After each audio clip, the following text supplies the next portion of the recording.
오늘 26편입니다. 네, 26편. 아마 저희가 이제 7주째인데요. 시편 하시면서 그런 생각이 이제 드실 거예요. 비슷하다. 비슷한 내용이 많다. 그런 생각이 드실 거고요. 그래서 오늘부터는 여러분 이제 보시면 알겠지만 겹치는 내용들은 좀 스킵하고 가고요. 그 시편 오늘 26, 27 이렇게 나가면서 한 편마다 어떤 말씀에 중점을 두고 저희가 한번 이 말씀을 보면 좋을까 하는 쪽에 좀 포커스를 맞추겠어요. 그래서 반복되는 이야기들은 조금 저희가 생략하기도 하고 또 그 앞에 걸 참고하셔서 들으시면 좋을 것 같고요. 자, 26편은요, 뭐 42편까지는 시편은 5권으로 돼 있잖아요. 제가 고민 중에 있습니다. 5권을 쭉 끝까지 갈지 아니면 1권 끝나고 좀 쉬었다가 이렇게 갈지 고민 중에 있는데요. 1권이 1편에서 42편까지잖아요. 뭐 여러분 이제 뭐 제가 하도 얘기해서 알겠지만 43편에서 72편까지가 2권이고요. 근데 저희가 지금 하고 있는 42편까지는 다 다윗의 시예요. 그 뒤에는 뭐 3편, 2편부터는 쭉 중간중간에 다른 사람이 쓴 시가 있지만 1편부터 42편은 특히 1, 2편은 저희가 전체 시편의 내용을 요약한 것이라고 말씀을 드렸고요. 다윗의 시편입니다. 그래서 26편도 다윗이 쓴 시편인데 저희가 이름을 붙여요. 여러분 시편 읽다 보면 성경 앞에 무슨 뭐 감사의 시, 뭐 다윗이 굴에 피했을 때 드렸던 시 이렇게 이름들이 있지만 그건 그런 상황에 관한 이름이고요.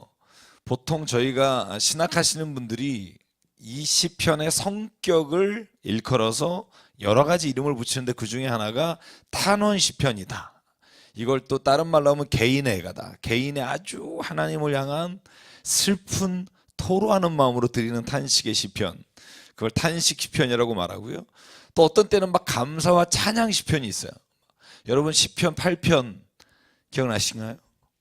여호와 우리 주여 주의 이름이 온 땅에 어찌 그리 아름다운지요. 주의 손가락으로 지으신 그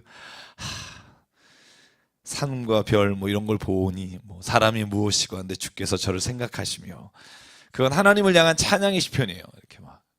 그래서 여러분 읽으면서 각 시편마다 지금 어떤 내용을 토로하고 있는지 어떤 내용을 찬양하고 있는지 보면 그 시편을 이해하는데 훨씬 좋은데 26편 같은 경우에는 그런 성격의 이름을 붙이기가 되게 어려운 여러 가지 장르의 이름이 붙여 있는 시편입니다. 어떤 사람은 개인의 애가라고도 말하고요. 어떤 사람은 자신의 무죄를 하나님 앞에 천명하는 시라고 말하고요. 또 많은 사람들은 이걸 성전에 들어갈 때 자신이 하나님 앞에서 정결하게 됐다고 하는 것을 선포하는 시다. 그래서 입당 기도문이라고 하는 사람도 많습니다. 왜 그러냐 하면 읽어보면 알아요. 이 세 가지가 다 읽으면 가능한 이야기들입니다. 그래서 오늘 1편부터 11절을 저하고 이렇게 한 목소리를 합독하겠습니다. 시편은 기도니까 읽어야 되죠. 같이 한번 쭉 세 번역으로 같이 읽겠습니다. 시작. 주님 나를 변호해 주십시오. 나는 올바르게 살아왔습니다.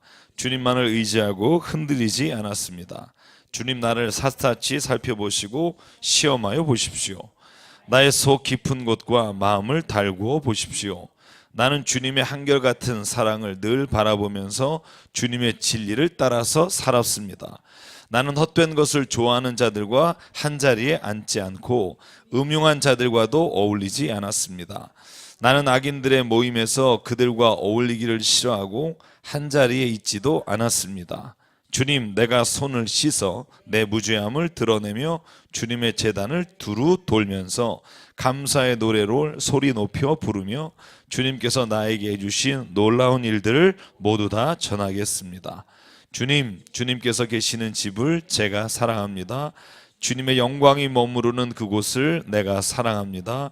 나의 목숨을 죄인의 목숨과 함께 거두지 말아 주십시오. 나의 생명을 살인자들의 생명과 함께 거두지 말아 주십시오. 그들의 왼손은 음란한 우상을 들고 있고 그들의 오른손은 뇌물로 가득 차 있습니다. 그러나 나는 깨끗하게 살려고 하오니 이 몸을 구하여 주시고 은혜를 베풀어 주십시오. 주님, 내가 선 자리가 든든하오니 예배하는 모임에서 주님을 찬양하렵니다. 아멘. 전체적으로 읽으면 저는 그런 느낌을 받아요. 하나님, 나 진짜 이 문제만큼은 좀 깨끗합니다. 나 이 문제만큼은 정말 하나님 앞에 정말 제가 최선을 다해 살았습니다. 하나님 앞에 뭔가 이렇게 자기 자신이 얼마나 이 억울한 상황인지를 하나님 앞에 자기가 무죄하다는 걸 이렇게 막 천명하는 시예요. 여러분, 세상에 억울한 적 겪은 적 없으세요? 억울한 적?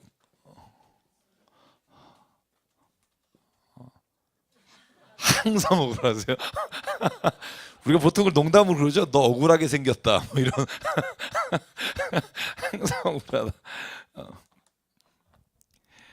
오늘 시는요, 다윗이라고 우리가 봐도 좋고, 이게 다윗의 시편이 이게 다윗에 관한 시, 다윗 쓴 시 두 가지 해석이 가능하다고 말씀드렸고요. 오늘 뭔가 하나님 앞에 진짜 내가 이 상황이 억울합니다라고 하나님한테 토로하는 거예요. 왜 그런지는 전혀 안 나와요. 그리고 자기가 하나님 앞에서 온전하게 살았습니다. 여기 지금 우리가 번역되어 있는 올바르게 살았습니다라는 단어가 톰이라는 건데, 이 온전하게 살았습니다. 아주 진실하게 살았습니다. 그러면서 네 가지를 얘기해요. 첫 번째는 하나님, 내가 하나님 앞에서 주님만 바라보고 흔들리지 않았습니다. 저는요, 이 시편 26편 읽으면서 하나님 앞에 이렇게 내 자신이 이렇게 하나님 믿었습니다라고 말할 수 있는 사람이 몇 명이나 될까? 두 번째, 주님, 나를 샅샅이 한번 살펴보십시오. 시험해봐도 좋습니다. 내 마음의 깊은 곳과 모든 걸 달구어 보십시오. 나는 주님의 진리를 따라서 살았습니다. 4절, 나는 헛된 것을 좋아하는 자들과 한자리에 앉지도 않았고 음흉한 자들과 어울리지도 않았고 악인들의 모임에는 그 자리에 끼지도 않았습니다. 여러분, 이렇게 말할 수 있으세요? 한번 하나님 앞에 기도할 때? 저를 보시죠? 네. 아니, 정말 이렇게 하나님 앞에 말할 수 있을 정도면 저는 대단한 믿음의 삶을 살았다고 생각해요. 하나님, 난 진짜 진실하게 하나님만 바라보고 흔들리지 않았고 주님을 따라 살았습니다. 근데 억울한 일을 당하는 거예요. 하나님, 이걸 보고 계실 겁니까? 근데 오늘 시편은요, 재밌어요. 하나님이 어떻게 하셨다는 답이 없어요. 그래서 하나님이 들어서 응답해 주셨다, 이런 말씀은 없고요. 그냥 11절까지 다 하나님께 토로하고 하나님, 나 이렇게 살겠습니다 하고 끝나요. 그러니까 이 지금 시편의 시인이 이렇게 고백하는 시가, 그 기도가 어떻게 됐는지에 대한 결과는 없어요.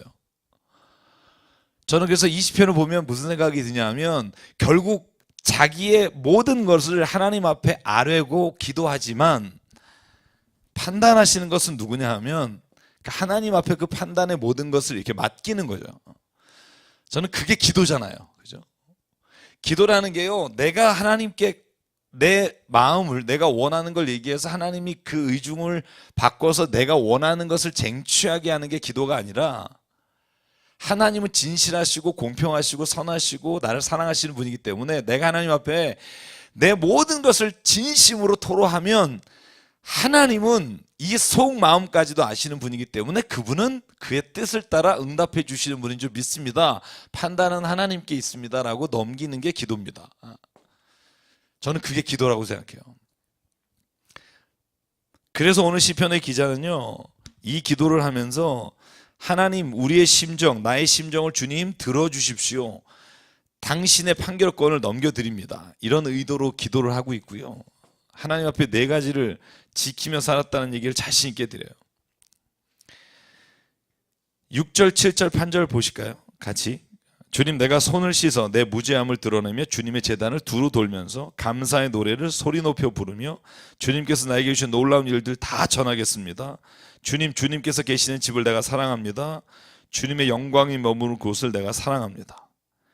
나의 이 목숨을 죄인의 목숨과 함께 거두지 말아주시고 나의 생명을 살인자들의 생명과 함께 거두지 말아주십시오. 11절, 나는 깨끗하게 살려고 합니다. 이 몸을 구해주십시오. 은혜를 베풀어 주십시오.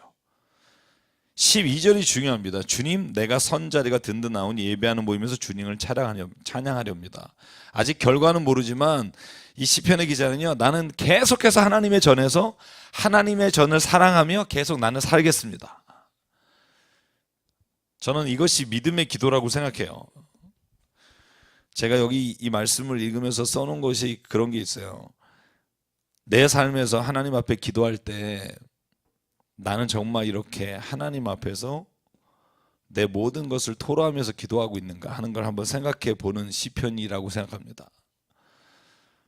오늘 여기서 손을 씻습니다. 이런 본문이 이제 성전에 입당 들어가면서 드리는 기도라고 판별하는 근거로 쓰긴 하는데요. 제가 오늘 이 본문을 길게 하지 않겠습니다. 오늘 이 본문은 우리의 기도가 하나님에게 온전히 말씀드리고 하나님이 어떻게 하시든 하나님은 선하시고 옳으신 분이기 때문에 그 결과를 주님께 맡깁니다. 저는 그 기도를 주 앞에 드렸으면 좋겠습니다. 저는 그런 기도를 원하신다고 생각해요. 여러분, 자녀들이요, 만약에 필요한 걸 말할 때, 여러분, 우리가 자녀를 억울하게 한다는 거 아세요? 저는 제 딸한테 항상 미안하게 생각하는 게, 예전에 한번 제가 하은이를 이렇게 억울하게 한 적이 있어요. 물론 여러 번 있었겠지만 분명히 그 차키가 여기 있었는데 차키가 잠깐 얘기하는데 없어진 거예요. 근데 하은이밖에 없었어요. 근데 그때 그 전에 제가 하은이를 무지 혼냈어요. 그래서 하나 키 갖고 와. 키 안 가져왔대요. 안 가져갔다는 거예요. 거짓말하지 말고 빨리 갖고 와. 안 가져갔어. 그러면 이제 소리, 이게 어디서 아빠한테 빨리 안 가져와? 근데 정말 이게 사람이 억울하면 여러분 혹시 그런 경험 해보시면서 이게 막 이렇게 속을 까 뒤지고 싶을 정도로 막 이렇게 펄펄 뛰면서 진짜 아빠는 내가 말하면 하나도 안 믿어 막 이러면서 이 억울한 걸 막 얘기하는데요. 야, 그 잠깐 순간이었는지 모르겠는데 그 자동차 키를 어머님이 가르쳐 가시더라고요. 나중에 들어오면서 내가 짐 넣을 거 있어서 넣고 왔어 이렇게 놓는데, 야 여러분 그때 여러분 뭐 한 번도 그런 경험 없는 것처럼 여러분 우리 그런 거 있잖아요. 왜 미리 자녀든 누구든 내가 생각하는 걸 가지고 남을 판단할 때 그 억울한 경우가 있잖아요, 그죠? 부부 사이도 있잖아요. 우리가 그런 게 있단 말이에요. 당신은 꼭 그래, 뭐 그런 거 있죠.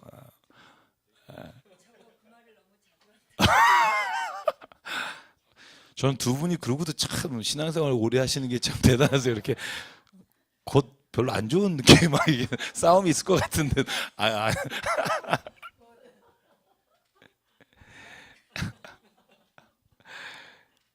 여기서 살다 보면요, 저는요 이런 억울한 일을 당할 수밖에 없다고 생각해요. 왜냐하면 사람이 다 자기가 보는 것과 자기의 생각하는 판단이 다 기준이 다르기 때문에 자기가 생각하는 것으로 남을 보는 게 그게 선입견이며 그러면서 정죄하는 게 시작돼요. 그럴 때 저는 하나님 앞에 우리가 기도한다고 할 때 우리가 하나님 앞에 억울한 걸 토로하기도 하지만 저는 이 기도를 역으로 좀 볼 필요가 있다고 생각해요. 누군가가 내 한 행위로 인해 억울해할 수도 있다는 거예요. 저는 그걸 볼 수 있는 눈이 열리는 게 저는 신앙의 깊이, 신앙의 경륜이 쌓여가는 거라고 생각해요. 다 나만 억울한 것 같죠. 제가 여러분 부부 상담하면 꼭 그 얘기 드리잖아요. 이쪽 얘기하면 저기가 자기가 참아서 이 가족이 유지가 됐대요. 남편이 자기가 정말 한번 마음 다 잡았으면 끝났대요, 이 집안은. 근데 또 여자분이랑 얘기하면 정말 내가 애 보고 살지, 내가 만약에 애 보고 이거 정말 참지 않았으면 이 집안은 벌써 끝났다. 그러니까 서로가 억울한 마음을 가지고 있는 거죠. 근데 정말 신앙의 깊이가 있다, 혹은 내가 정말 믿음으로 정말 하나님 앞에서 살아간다라는 게 뭘까? 다른 사람의 마음을 내가 생각하는 억울한 마음과 같이 볼 수 있는 거. 그 눈이 열리는 게 저는 신앙에서 우리가 사람과 사람 사이 화평을 이루어가는 길이라고 생각해요. 평화를 이루는 길은요, 뭐 다른 사람에게 뭘 잘해줘서 그런 게 아니라 그 사람의 마음을 이렇게 이해해 주는 게 평화가 오는 거예요. 그래서 저는 이 시편 읽으면서 짧게 마지막으로 말씀드리면, 하나님 앞에 우리의 억울함은 토로하되 우리의 주변에 우리로 인해 누군가가 억울한 일을 당하고 있지는 않은지를 볼 수 있는 눈, 그런 기도가 저는 필요하다고 생각합니다. 그러고 보면 참 많아요, 내가 그렇게 하고 있는 게. 저는 오늘도 좀 전에 회개하고 왔어요. 내가 못 보고서 그거 없네 뭐 이러고 그런 거 있잖아요. 왜? 그러니까 그런 부분에 있어서 오늘 26편이 저희가 기도할 때마다 그렇게 주께서 주시는 음성을 듣는 길이 됐으면 좋겠고요. 27편 넘어가겠습니다. 제가 조금 했던 것들은 생각하고 빨리 갈게요. 27편. 자, 27편은요 두 개가 같이 있어요. 자신의 탄식과 애가가 있고요, 더불어 하나님에 대한 확신, 야훼시라고 하는 주님이 계속 반복적으로 나오면서 주님, 주님, 주님, 주님 이렇게 하나님 앞에 확신과 탄식이 오가는 시편입니다. 그래서 이 시편 같이 한번 읽고 나누도록 하겠습니다. 같이 이렇게 시작. 주님이 나의 빛, 나의 구원이신데 내가 누구를 두려워하랴. 주님이 내 생명의 피난처이신데 내가 누구를 무서워하랴. 나의 대적자들, 나의 원수들, 저 악한 자들이 나를 잡아먹으려고 다가왔다가 비틀거리며 넘어졌구나. 군대가 나를 치려고 애워싸도 나는 무섭지 않네. 용사들이 나를 공격하려고 일어날지라도 나는 하나님만 의지하려네. 주님, 나에게 단 하나의 소원이 있습니다. 나는 오직 그 하나만 구하겠습니다. 그것은 한평생 주님의 집에 살면서 주님의 자비로우신 모습을 보는 것과 성전에서 주님과 의논하면서 살아가는 것입니다.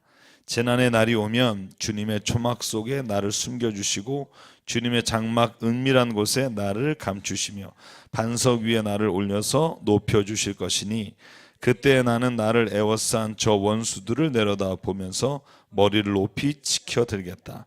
주님의 장막에서 환성을 울리며 제물을 바치고 노래하며 주님을 찬양하겠다. 내가 주님을 애타게 부를 때에 들어주십시오. 나를 불쌍히 여기시고 응답하여 주십시오. 주님께서 나더러 내게 와서 예배하여라 하였을 때 주님, 내가 가서 예배하겠습니다 하고 대답하였으니 주님의 얼굴을 내게 숨기지 말아 주십시오. 주님의 종에게 노하지 마십시오. 나를 물리치지 말아 주십시오. 주님은 나의 도움이십니다. 나를 버리지 마시고 외면하지 말아 주십시오. 주님은 나를 구원하신 하나님이십니다. 나의 아버지와 나의 어머니는 나를 버려도 주님은 나를 돌보아 주십니다. 주님, 주님의 길을 나에게 가르쳐 주십시오. 내 원수들이 엿보고 있으니 나를 안전한 길로 인도하여 주십시오. 그들이 거짓으로 증언하며 폭력을 휘둘러서 나에게 대항해 오니 내 목숨을 내 원수의 뜻에 내맡기지 마십시오. 이 세상에 머무는 내 한 생에 내가 주님의 은덕을 입을 것을 나는 확실히 믿는다. 너는 주님을 기다려라. 강하고 담대하게 주님을 기다려라. 아멘. 여러분, 이 시편은요 주님을 이렇게 말해요. 당신은 나의 빛이시며 나의 구원이시며 나의 피난처시며. 여러분, 하나님을 공동체적인 고백이 아니라 나의 하나님, 나의 주님 이렇게 고백하는 글들이 그렇게 많지 않습니다. 근데 오늘 이 시편이 그렇게 말할 수 있는 이유는 하나님께서 자기와 함께 하셨다는 확신이 들기 때문에 그렇게 고백할 수 있습니다. 잘 보시면은요, 오늘 이 시편에서 중점으로 봐야 되는 건 그건 것 같아요. 이 시인이 두려워하는 게 누구냐 하는 거예요. 인생에 있어서. 이 시의 초점이라고 생각해요. 이 시에서 자기가 두려워하지 않겠다는 게 누구죠? 두려워하지 않겠다. 내가 무엇을 두려워하지 않겠다. 나의 대적자, 나의 원수를 나는 두려워하지 않겠다. 3절에 보면 군대라고 해놨죠. 그죠? 군대가 나를 에워싸도 나는 무서워하지 않는다. 용사들이 나를 공격하고 일어나도 나는 하나님만 의지한다. 그런데 반면에 나는 두려워하는 게 있다는 거예요. 뭐죠? 오늘 시인이 뭘 두려워하죠?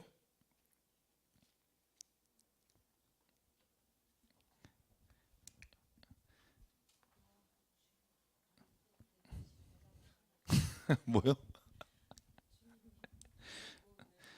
그렇죠. 그러니까 주님이 내게서 멀어지고 주님이 나를 버리시고 멀어지는 게 두려운 거예요.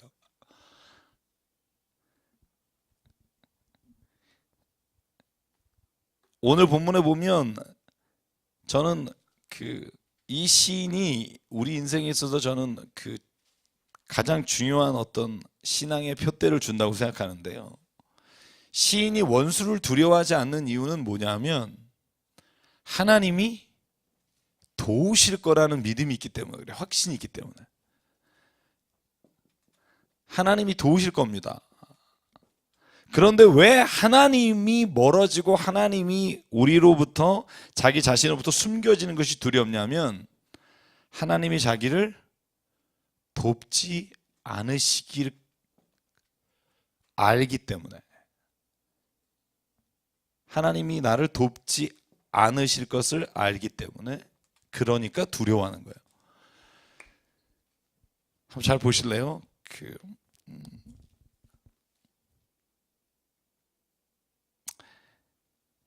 오늘 시인인 다윗이 두려워하는 건요. 내가 하나님께 죄를 범해서 하나님이 나로부터 멀어지거나 나를 가리우는 것이 세상에서 가장 두려워해야 될 일이라는 거예요. 여러분 그 뒤에도 우리가 28편에 29편에 나오는데요. 하나님이 왜 우리를 멀어지게 하고 우리와 멀어지고 왜 우리를 떠나냐 하면 우리가 죄 가운데 있을 때 떠난다고 되어 있어요. 죄 가운데 있을 때 하나님이 우리를 피하시고 멀리하시고 여기 표현으로 하면 숨으시는 거죠. 그래서 가장 하나님 앞에서 두려워하는 게 뭐냐 하면 내 원수, 내 앞에 있는 나를 대적하는 사람, 나를 모함하는 사람이 아니라 내 죄인 거예요. 저는 이 시편을 통해서 그런 어떤 하나님을 향한 내 모습을 바라보는 기도가 우리에게 있어야 된다고 확신합니다. 6절 보실래요? 저는 6절이 읽으면 대단하다 이런 생각이 들어요. 나는 재난의 날 막 이런 때 주님이 나를 높여줄 걸 믿기 때문에 그때 나는 나를 에워싼 저 원수를 내려보면서 뭘 지켜들겠다? 머리를 높이 지켜들겠다 이런 거예요. 여러분 내 원수들과 나를 죽이려고 하는 사람이 아무리 깔려 있어도 나는 주께서 나와 함께 하시기 때문에 머리를 지켜들고 거기를 걸어가겠다는 거예요. 여러분 이 정도 믿음은 좀 우리에게 있었으면 좋겠습니다. 사람은 우리를 능히 죽일 수 없어요. 제가 말하는 죽일 수 없다는 건 육신을 해할 수 있고 우리가 손해를 우리에게 입힐 수 있으나 그러나 우리의 영과 우리의 모든 존재를 영원히 무너뜨릴 수 있는 분은 하나님밖에 없습니다. 이 고백이 이 시인에게는 확신이 있는 거예요. 그러니까 원수에게 내가 머리를 지켜들고 주님을 찬양하겠습니다마는 그러나 주님이 얼굴을 숨기고 나를 물리치고 나에게 노하시게 되면 그러면 나는 더 이상 희망이 없고 갈 곳이 없다는 거예요. 10절 보실래요? 이 간구가 어디까지 가냐 하면 나의 아버지와 어머니는 나를 버려도 주님은 나를 돌봐주시는 분입니다. 제가 어디 가서 설교하다가 그런 설교했어요. 저는 그런 대답이 나올 줄 전혀 모르고 여러분 하나님 우리를 사랑하십니다. 여러분 다 부모님이 여러분 진짜 사랑하잖아요. 그 사랑하시듯 하나님이 여러분을 사랑하십니다. 그랬더니 한 분이 그런 거예요. 부모님 나 안 사랑하는데요? 대놓고 저한테 난 부모가 버렸는데요? 그런 얘기를 하는 거예요. 그 다음부터는 얘기가 진전이 안 돼요. 왜냐하면 제가 그 다음 얘기를 하는 건 하나님 우리를 얼마나 사랑하시는지, 부모님이 우리가 춥거나 배고프거나 그럴 때 자기는 못 먹어도 막 우리를 주시고 막 이런 얘기를 해야 되는데, 아빠가 날 버렸는데 이러니까 그 다음부터는 제가 얘기를 할 건덕지가 이렇게 없어지는 거예요. 그죠? 근데 제가 오늘 본문 읽으면서 무슨 생각했냐면, 난 시편에 이런 기록이 있다는 걸 잘 몰랐어요. 근데 제가 오늘 이 시편을 읽으면서 이런 시가 있었네, 이런 기도가 있었네. 아버지와 당신의 어머니는 당신을 버려도 하나님은 당신을 버리지 않습니다. 저는 이게, 이 시인이 지금 오늘 어떤 사람 앞에서도 정말 담대하게 나갈 수 있는 가장 유일한 힘과 그 믿음의 바탕에 있는 게, 저는 이런 믿음이라고 생각해요. 여러분 그런 믿음 있으세요? 왜 이러시죠? 주변의 모든 사람이 버려도 하나님은 날 버리시지 않습니다. 이런 믿음 있으세요? 약간 찝찝한 아멘이지만 그래도 13절 14절에 그래서 자신 있게 말하는 게 뭐냐면, 이 세상에 머무는 내 한 생애 동안 내가 주님의 언덕을 입을 것을 나는 확실히 믿는다. 너는 주님을 기다려라. 강하고 담대하게 주님을 기다려라. 주님은 너와 함께 하신다. 그러니까 자기에게 함께 하신 하나님에 대한 간증이 다른 사람에 대한 확신으로 이렇게 가는 거예요. 그래서 이건 반드시 어떻게 보면 하나님이 그렇게 자기에게 하셨던 경험이 없는 사람은 이런 기도를 할 수가 없어요. 그래서 제가 시편은, 제가 늘 말씀드리지만 자기의 간증과 고백이 없이는 읽을 수 없는 게 시편이라고 생각하고요. 오늘 주님을 향해서 고백하는 가장 아주, 저는 이 본문이 저에게 오늘 가장 크게 와닿는 본문이었는데요. 같이 한번 읽을게요. 4절인데요. 같이 한번 4절만 읽을게요. 시작. 주님, 나에게 단 하나의 소원이 있습니다. 나는 오직 그 하나만을 구하겠습니다. 그것은 한평생 주님의 집에 살면서 주님의 자비로우신 모습을 보는 것과 성전에서 주님과 의논하며 살아가는 것입니다. 아멘. 다윗은요, 내가 평생에 하나만을 하나님 앞에 소원을 하겠습니다. 나는 오직 그 하나만 구하겠습니다. 그게 뭐냐 하면 하나님하고 같이 있겠습니다. 하나님과 같이 한평생 주의 집에 살면서, 여러분 주의 집에 산다는 말은 곧 주님과 함께 살면서 주님의 모습을 바라보며 주님과 의논하며 살겠습니다. 다른 것은 저는 원하지 않고요.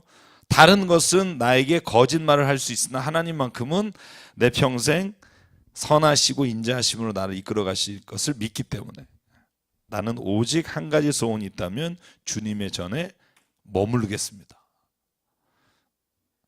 여러분, 만약에 여러분에게 오늘 하나님이 오셔서 한 가지 소원 들어준다 그러면은 뭐 하시겠어요? 한 가지 소원. 솔직히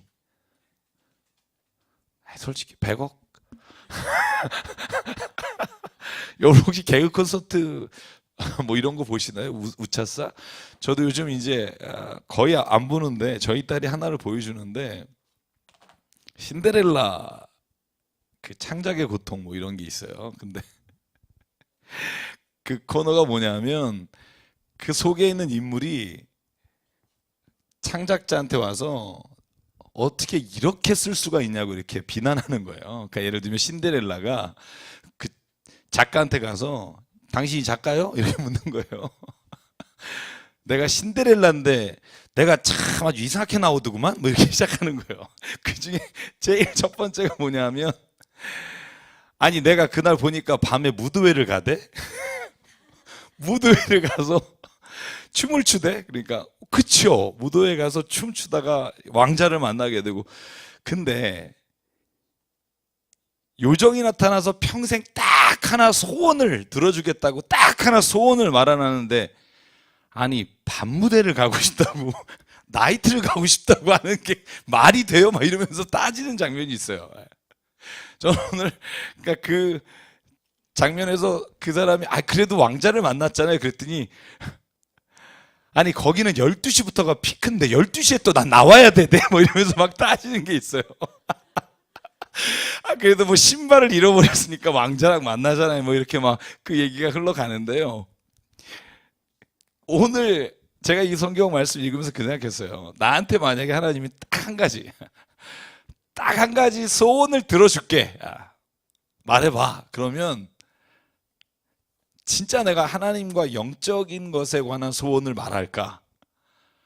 아니면 그거 뭐 어차피 내가 믿음으로 따놓은 당상이니까 내가 어떤 다른 소원을 말할까? 라고 하면 솔직히 저는 다윗처럼 이런 소원을 말할 자신이 없어요. 내가 딱 한 가지 소원이 있습니다. 그 다음 말이 뭐 나는 오직 그 하나만 구하겠습니다. 여러분 이건 강조법이거든요. 한 가지 소원이 있습니다. 나는 오직 딱 한 가지만 하겠습니다. 주님의 집에 거하면서 주님의 자비로운 모습을 보면서 주님과 이야기하며 살겠습니다. 그걸 우리가 천국이라 그러잖아요. 하나님과 영원히 함께 있는 거. 그래서 저는 오늘 이 질문이 저와 여러분에게 27편을 향한 우리 스스로에게 질문이 됐으면 좋겠어요. 오늘 내가 정말 한 가지 인생에 있어서 딱 하나의 소원을 하나님께서 들어주신다면 난 뭘 할까? 솔직히 뭘 할까? 묻지는 않겠어요. 묻지는 않겠어요. 그래서 여러분 세상에서 두려워하는 건 우리를 미워하거나 우리를 해하려는 사람이 아니라 하나님과 멀어지는 것이 되기를 원합니다. 내게 죄가 있으면 사람들이 나를 해하면 내가 당해도 여러분 내 안에서 내 속사람이 불안하거나 그러진 않아요. 왜냐하면 이미 내가 그것이 어떤 결과가 일어났기 때문에. 그런데 죄를 진 사람은요 속이 불안해요. 그건요 사람이 이 세상에서 당하는 가장 큰 고문이라는 생각을 해요. 그래서 오늘 이 시인처럼 하나님 앞에 담대함을 가졌으면 좋겠어요. 원수가 나를 쳐들어온다 해도 내가 머리를 치켜들고 담대하게 나가겠으나 하나님과 멀어지는 것만은 내 인생에서 내가 가장 두려워하는 마음으로 살기 원합니다. 이 27편의 시편의 고백이 저희들 고백이 되기를 원하고요. 28편 같이 읽도록 할게요. 질문 있으면 질문하셔도 좋습니다. 언제든지. 자, 28편 한번 보면 오늘 이 기도는 또 저희가 또 같이 읽으면서 하나님을 향한 기도이기 때문에 읽겠습니다. 시작. 반석이신 나의 주님, 내가 주님께 부르짖으니 귀를 막고 계시지 마십시오. 주님께서 입을 다무시면 내가 무덤으로 내려가는 사람같이 될까 두렵기만 합니다. 주님의 지성소를 바라보며 두 손을 치켜들고 주님께 울부짖을 때에 나의 애원하는 소리를 들어주십시오. 악인들과 사악한 자들과 함께 나를 싸잡아 내동댕이 치지 마십시오. 그들은 이웃에게 평화를 말하지만 마음에는 악을 품고 있습니다. 그들의 행위와 그 악한 행실을 따라 그들에게 고스란히 갚아 주십시오. 그들이 한 그대로 그들에게 갚아 주십시오. 그들이 받을 벌을 그들에게 되돌려 주십시오. 주님께서 하신 놀라운 일들을 대수롭지 않게 여기고 손수하신 일들을 하찮게 여기는 그들이 다시는 일어서지 못하게 멸하십시오. 애원하는 나의 간구를 들어주셨으니 주님을 찬양하여라. 주님은 나의 힘, 나의 방패이시다. 내 마음이 주님을 굳게 의지하였기에 주님께서 나를 건져주셨다. 내 마음 다하여 주님을 기뻐하며 나의 노래로 주님께 감사하련다. 주님은 주님의 백성에게 힘이 되시며 기름 부어 세우신 왕에게 구원의 요새이십니다. 주님의 백성을 구원하여 주십시오. 주님의 소유인 이 백성에게 복을 내려 주십시오. 영원토록 그들의 목자가 되시어 그들을 보살펴 주십시오. 아멘. 여러분 오늘 이 시편은 우리가 28편은 이렇게 말합니다. 이것도 개인의 애가와 탄식, 그리고 오늘 본문의 6절부터는 하나님께서 기도를 들어주신 응답에 대한 찬양과 감사 이게 같이 있어요. 그래서 제가 시편은 늘 한 가지로 끝나지 않는다 그랬죠. 탄식이 있으면 그 탄식을 하나님께서 없애주시는 감사와 찬양이 같이 있는 시고요. 오늘 이 시편에서는요, 저는 우리가 얼마나 하나님 앞에 간구하며 기도하는가 하는 것에 대한 이야기를 저는 이 본문 가운데 나누고 싶어요. 오늘 이 시편의 기자는요, 하나님 앞에 기도할 때 오늘 2절에 보시면 지성소를 바라보며 두 손을 치켜들고 주님께 울부짖으며 기도해요. 애원하는 소리를 들어달라고. 여러분 우리가 큰 소리로 막 이렇게 눈물을 흘리면서 기도하면 아휴, 참 죄진 게 많나 보다 이런 생각하는 경우 있잖아요. 근데 만약에 여러분의 자녀가 뭔가 잘못했는데 부모가 너 잘못한 거 인정하니? 뭐 인정은 해요. 뭐 이러면 여러분 그러면 그래 인정했구나 이렇게 우리가 그렇게 받아들이기가 어렵잖아요. 그래서 아니 이게 뭘 잘했다고 어디서 너 진짜 똑바로 안 해? 너 진짜 잘못해서 잘했어. 그러면 잘못했다니까요. 만약에 그 이렇게 눈을 똑바로 다루면서 그러면 어, 속으로 무슨 생각이 들어요? 그러니까 여러분 아유 잘못했다고 얘기했잖아요. 그죠? 얘기했잖아요. 근데 여러분 진정성이라는 게 있잖아요. 그죠? 그 마음에 뭔가 진심으로 내가 한 일에 대해서 사과하거나 뭔가 잘못했다고 하는 것에 대한 진정성이 느껴질 때 용서가 되잖아요.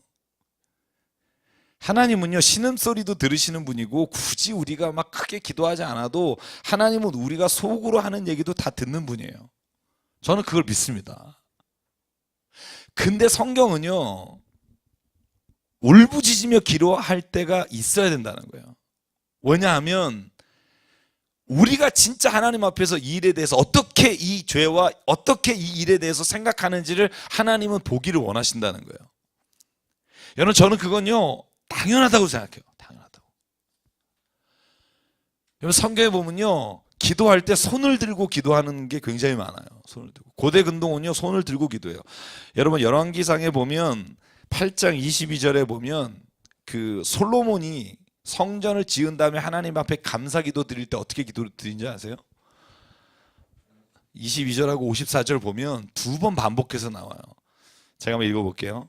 솔로몬은 온 회중이 보는데 그 앞에서 주님 제단 앞에 서서 하늘을 바라보며 두 팔을 들고 하나님 앞에 기도하기 시작해요. 하나님 이 성전 안에 거하시며 우리가 기도할 때 응답해 주시며 그리고 기도가 다 끝나고 54절에 이렇게 기록해요. 그가 다시 무릎을 꿇고 하늘을 바라보며 두 손을 펴서 간절히 주께 기도한 후에 이스라엘 백성들을 바라보며 말하기 시작해요. 여러분 왕이에요. 이스라엘의 왕. 그리고 모든 백성들이 우러러보는 그가 고대 근동의 다른 나라 뭐 이집트나 파라오들은 자기가 왕이라 그랬잖아요. 그죠? 자기가 경배하는 받아야 될 대상이었지만 저는 이스라엘이 하나님 앞에서 왜 그 민족이 하나님 앞에 그래도 하나님이 이끌어 가시게 됐나 보면 여러분 솔로몬 온 주변의 사람들에게 지혜 왕이라고 일컬음 받은 자가 온 백성이 보는 회중 앞에서 두 손을 두고 하나님 앞에 기도하며 찬송하며 무릎을 꿇고 다시 나는 보잘것없는 하나님 앞에 똑같은 사람입니다. 저는 오늘 28편을 읽으면서 우리 안에 하나님 앞에 정말 회개할 것과 정말 하나님 내 악한 행실과 내 모든 것들을 하나님 주님께서 바꿔주십시오라고 내가 만약에 기도한다면 우리한테 이런 울부짖는 기도와 애원하는 소리를 하나님 앞에 드려야 될 시기가 그런 시간들이 저는 있어야 된다고 생각해요. 왜냐하면 하나님은 마음의 중심을 보시나 우리의 간절함이 어디에 있는지를 또한 보시는 분이라고 저는 믿기 때문에 그래요. 그렇게 기도하고 난 다음에 여러분 6절부터 보면 하나님이 그 기도에 응답하신 거예요. 그 내용이 뭔지는 정확히 알 수 없으나 주님께서 건져주셨으니 간구를 주셨으니 찬양합니다. 주님께 감사합니다. 주님은 구원의 요새이십니다. 영원토록 이 백성의 목자가 되어주시고 그들을 보살펴 주십시오. 이렇게 기도가 끝나게 됩니다. 그래서 저는 하나님 앞에 기도할 때 내 마음에 있는 것을 하나님 앞에 온전하게 토로하지 못하는 것도 저는 병이라고 생각해요. 병. 하나님 앞에는 부끄러운 것이 없이 이렇게 다 한번 내놓을 수 있는 시간이 필요합니다. 그러면 내가 그냥 이렇게 머리로 생각하는 것과 굉장히 다른 어떤 응답하심이 우리한테 있다는 거예요. 그래서 저와 여러분이 이 시편 28편을 보면서 기도에 대해서 좀 더 생각했으면 좋겠고요. 그리고 저는 3절이 우리가 세상을 살아가면서 악한 사람과 아닌 사람의 어떤 기준이 된다고 생각하는데요. 오늘 시편의 기자가 이렇게 말해요. 악한 사람과 사악한 사람과 나를 같이 가지 말아 주십시오. 악한 사람의 특징은 뭐하냐 하면 이웃에게 평화를 말하지만 마음에는 악을 품고 있습니다. 저는 제가 교회 목회하면서 제일 바라는 게 있어요. 이건 정말 아까 말한 것처럼 딱 한 가지 교회에서 내가 바라는 게 있다면 믿어주자라는 거예요.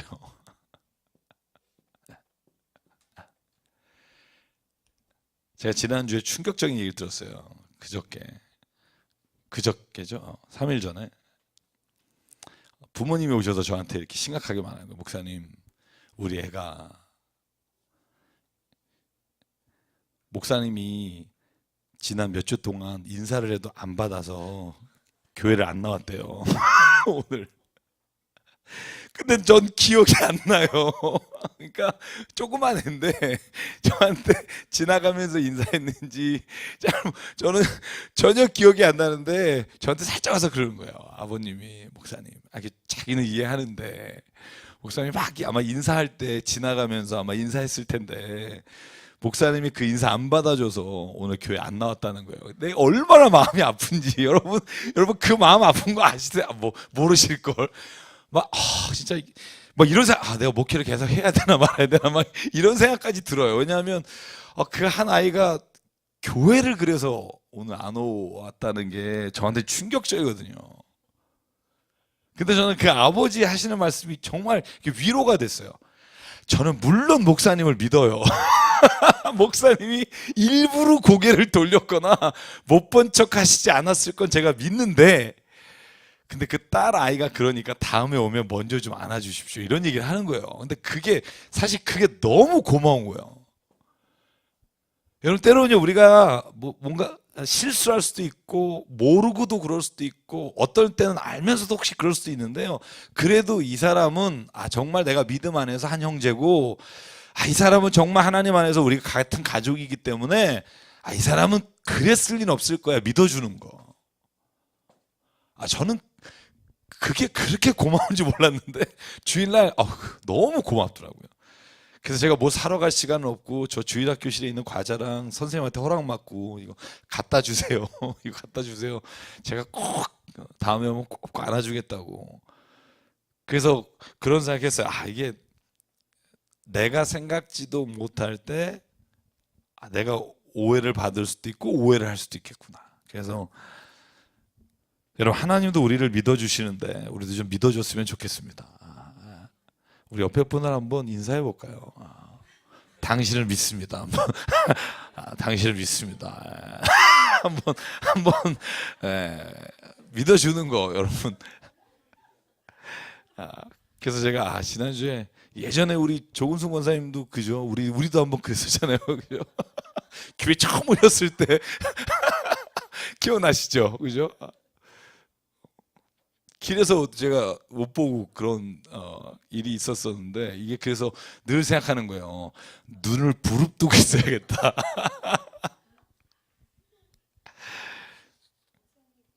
네.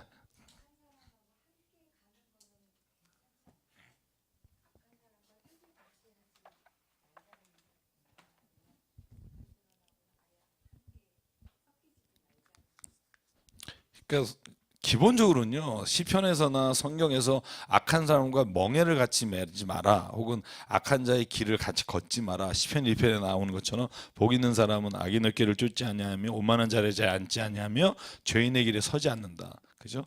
따라가거나 서거나 앉거나 하지 않는다는 건데, 그 말의 의미는 지금 말씀하신 대로 내가 예수님을 믿지 않는 사람 혹은 신앙생활 하지 않는 사람하고 아예 절교하고 살라라는 의미는 아니고요.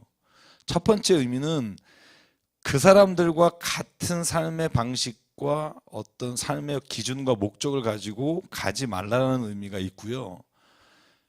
두 번째는요, 같이 어울리면서 이겨낼 자신이 없으면 결별하는 것도 필요하다는 말이라고 저는 받아들여요. 예를 들어서 같이 있으면서 계속 머리로는 하나님 말씀으로 살아야 되는 걸 아는데 계속 어울리면 또 잊어버리고 막 그러면, 제가 청년들한테 하는 말이지만, 제가 청년들이 저한테 와서 술은 안 먹어야 돼요, 먹어도 돼요, 그럴 때 제가 늘 하는 말이 있어요. 일단 끊어라. 일단 끊어라. 그 어울리는 삶이 일단 갖다 어울리다 보면 난 조금 먹습니다, 힘들다, 일단 끊어라. 3년을 끊든 5년을 끈 다음에 그 술이 아니라 음식으로 보이면, 그때는, 여러분, 우리가 무슨 요리할 때도 정종 넣고, 그죠? 뭐 성찬식 할 때도 포도주를 조금씩 먹는데 이걸 술이라고 말하는 사람 없잖아요. 그러니까 술을 술로 마시는 게 문제잖아요, 우리의 삶에서. 그죠?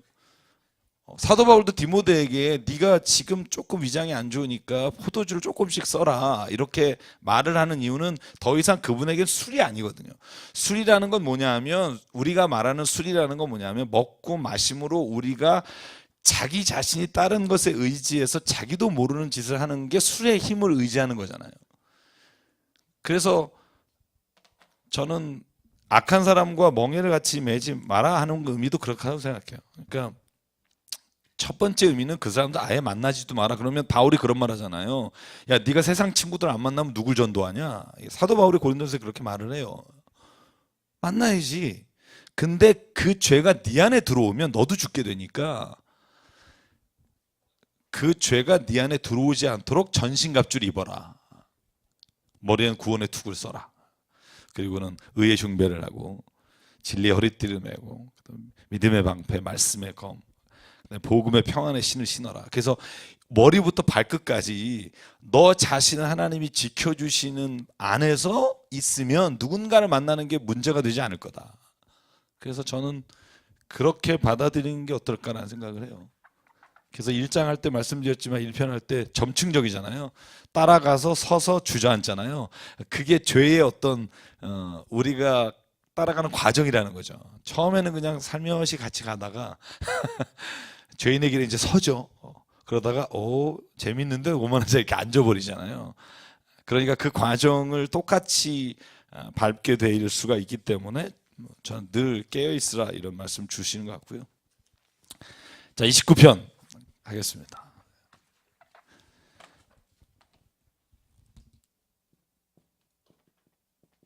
네, 29편 짧으니까 같이 읽죠. 11절인데 생각을 갖고요.